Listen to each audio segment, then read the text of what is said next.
Hey y'all, Billy and Michelle from Perma Pastures Farm, aka the Homestead Hunting, and of course the greatest Pyrenees just showed up. How you doing, Milk? Wah? Sitting on strawberries. Yeah, doing exactly what he's not supposed to do. He always knows when we're filming. All right, y'all, very exciting day because we're going to show you in this muddy puppy exactly how we go about propagating Comfrey. Now, a lot of people always ask whenever we talk about this sort of thing is, why are you doing this? Why are you showing people how to do this? Because, as we've said before in the podcast and also in this channel, that I want to make this magical plant so ubiquitous that nobody can sell it because it's that useful. All right, Michelle, why don't you just kind of tell them briefly while I get this little puppy over here entertained why this thing is so incredibly valuable to us. All right, so we're going to be going into more depth on the uses of Comfrey for livestock, humans, and just miscellaneous uses. But just a couple of things if you're new to Comfrey. It has so many uses. You can use it. It has a taproot that pulls up nutrients from the soil. So that taproot helps to break up compaction in your soil. Comfrey is also one of the only plants that's high in B12. It's high in protein. They used to plant it by the acre to feed to their livestock. There's so many uses for it. It's also, you know, it's a dynamic accumulator, puts down these roots, pulls all this stuff, puts it in the surface of these wonderful leaves and stems for so many things. You can use it as a mulch for your fruit trees. You can use it as a compost starter. We're going to talk a lot more about that for the next several Fridays. We're going to go through and we're going to talk about distinct because we get so many questions. We're going to talk about all the distinct ways in which you can use this magical plant. But today, it's all about propagation and why you should never have to buy it again. All right, so we relocated to another spot. Just, you know, briefly, around this wonderful fruit tree, look what we got in close proximity. We got blueberries flanked on either side. We got Comfrey up in here. It might look like disorder, but it's absolutely what we want. But star of the show today is this Comfrey plant, which, by the way, we got 3 of them here. These have already been harvested before. So there's one here, and one here. And like I said, it's all about propagation. Now, just keep in mind, these are things that fell into place a little closer than we intended. But it's not a big deal. Because if you did nothing but chop these leaves off and throw them around these trees, that's fine. But you want to be careful of not damaging the roots of other things. So ordinarily, my Comfrey would be about the distance of this shovel away, or at least up until where the handle meets the edge of it. So that's ideal. So we're going to show you just how easy this is. I'm just going to kind of, oh yeah, look at what we got here. Little baby turtle. Aww. Look at that, and he's peeing all over himself. Little turtle pee. All right, we're going to relocate you. Oh yeah. Heavens to Murgatroyd. We're also in a patch. Everything you see around us, y'all, these are strawberries. That's our ground cover, okay? Look here. Ain't that beautiful? And we got 60-some gallons in just this little bit of area. So now that I got my strawberry intake squared away, I'll pick more later. Blueberries are looking good. Michelle's going to kind of pull it back a little bit. This one here we could absolutely leave and use for chop and drop, but we'll go ahead and get a better demonstration of it. We got some wood chips that just got put in there a little while ago. And I'm just going to come back about yay far. It's not exact. And I'm just going to get under it. I can feel my shovel get a little bit of impact. And Michelle is pulling back a little bit on the roots. And I'm just going to come in. This one here, she's going to try to shake it a little bit loose. If you can feel, like if you stick your hand under here, you can feel the roots and I try to pull them free. And also, like, you're never going to get all the roots. And this is another way it grows. Your roots are going to break off into the soil, and then it's going to grow a new plant. Prime example is we got one plant here, one we just pulled up, and the one she's getting there. That's all the result of roots getting away from you. We view it as a wonderful issue. We view it as a wonderful problem. Look at these beautiful roots.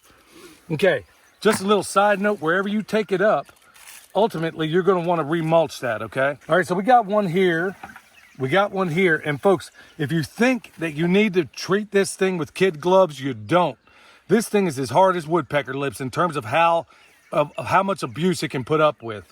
And in fact, it seems to like it more. In fact, Jeff Lawton, in fact, Eric Sider also, they till this stuff with a rototiller and let it propagate that way. That's how robust it is.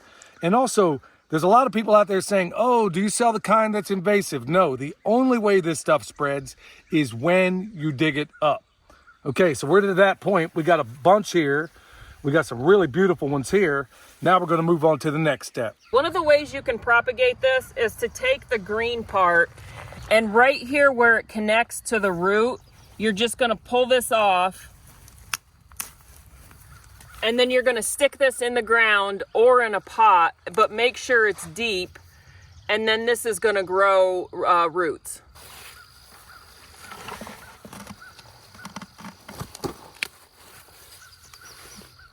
So from this one comfrey plant, we've gotten 8 new starts that we can plant and obtain 8 new plants from. Yeah, and it won't take long at all, y'all, before these guys are off and running. Depending on your climate, depending on the water, these guys are pretty tough to get rid of, and that's a good virtue, especially with these guys. Now we're left with this. What are we going to do with it? All right, we're to the point now where we got all of our starts off to the side, okay? Ready to rock and roll. Now, while I'm talking, Michelle's going to actually do this. These long roots, every root here, she's going to take off. You can use your hand, or you can use like that little razor blade of hers. This is a massive root. But you don't leave it that, you can leave it that long if you like, but you can get a whole lot of plants out of this. So she's going to kind of take them off and lay them out here in the meantime. And folks, if you don't have this plant, you're missing the boat on so many different things. You don't even have to get it from us, but get it. I guarantee it. Over the next several weeks, probably over the next month, we are going to explain chapter and verse everything you need to know about this awesome herb. Now, let me also say, there's a number of people out there, and I know where they got it from. They're saying, oh, don't give this to your pigs and chickens and everything else. Y'all, we feed this stuff in such, I mean, like literally armfuls that we throw in there with the chickens, the sheep, the cow when we had it, the pigs. All of them eat this stuff like it's going out of style. Unlike you and me, they know exactly how much they need to not make it toxic, so they won't overeat it. In fact, I have yet to see an animal eat anything that might have been toxic when it had availability of things that it could eat. So here we are, Michelle's moving along. You're going to be floored when you find out what we're going to do with this. All right, y'all, so we got a bunch of roots here. This is just one plant, y'all. Bunch of starts over here. Now we're left with the crown.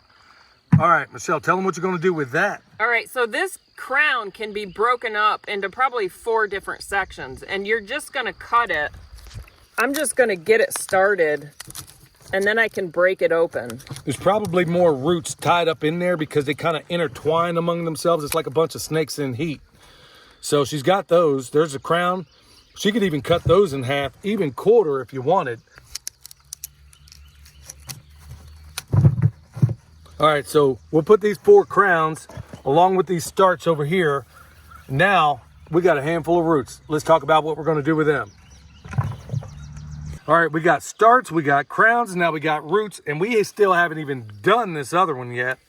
So at this point, we want to break them down. If they're really long roots like this, we'll break them down. You can just cut them, and depending on the thickness, right about there is something that's ideal. Now, I also want to point out that even these tiny ones, just like this, if you plant those, they will grow. They may take a little longer, but they will grow. Plus, they have all those little micro roots on them. So we're going to break these down, and we're basically going to put them in a bucket right here next to us.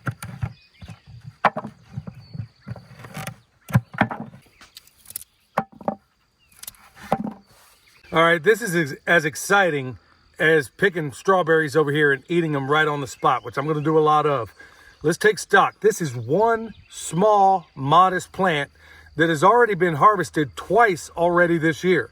So let's take stock of this. We got 8 starts, 4 crowns, and just now counted these up, and it's 60 right on the money. So I mean, good night. That's just one plant. Every last one of these will produce another comfrey plant. Can you think of anything that, I mean, and then it's not just any plant. Even though it may be sacrilege to most permaculture designers, it to us is by far the most valuable thing on this property. Am I wrong? No. No. All right, now that we have this bounty, we're going to show you exactly how to plant it. And I'm not even going to take 3 steps that way. We're going to start with a root. I got a big one here so it's easier to see on camera. It's literally this simple. I'm going to walk over here, and this is the area that is a little, it's not as developed as the others. I'm just going to come in here. We got some rosemary. We got a number of things around here. I'm literally going to poke my shovel in there, and this ground isn't as developed, but it's coming around. About 2 inches down. I'm going to lay this sideways, and I'm going to cover it up and water it. We are expecting rain today, so I'm not going to worry about watering it. It's really that simple to plant these things. Keep them out of potting soil. Now, let's get one of these starts. We're going to go back over here where we harvested this a moment ago, and we're going to take one of the starts and put it back where it came from.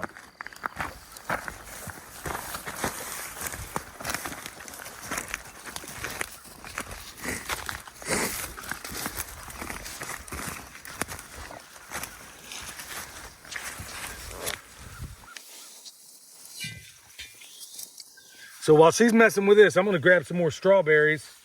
Oh, yeah. Look here.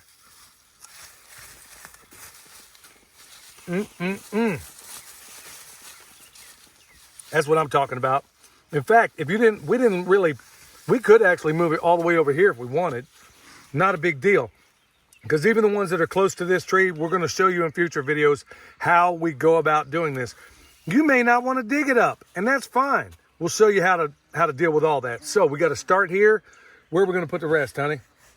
The crowns we're going to plant in the silvopasture. All right, we're in the developing silvopasture area, and the trees that have the pink ribbon on it are the ones that still need to be taken out.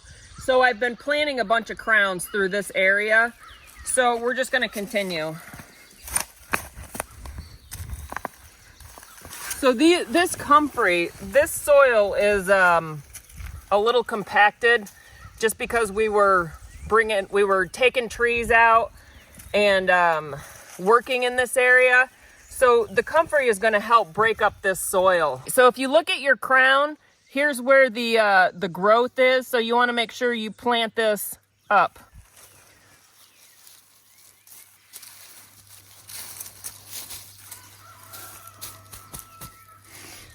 So we planted this through the silvopasture so we won't have to go harvest comfrey and bring it to our sheep. They can just eat it while they're grazing in this area. All right, y'all, you can't be happier than that. Not a bad day's take.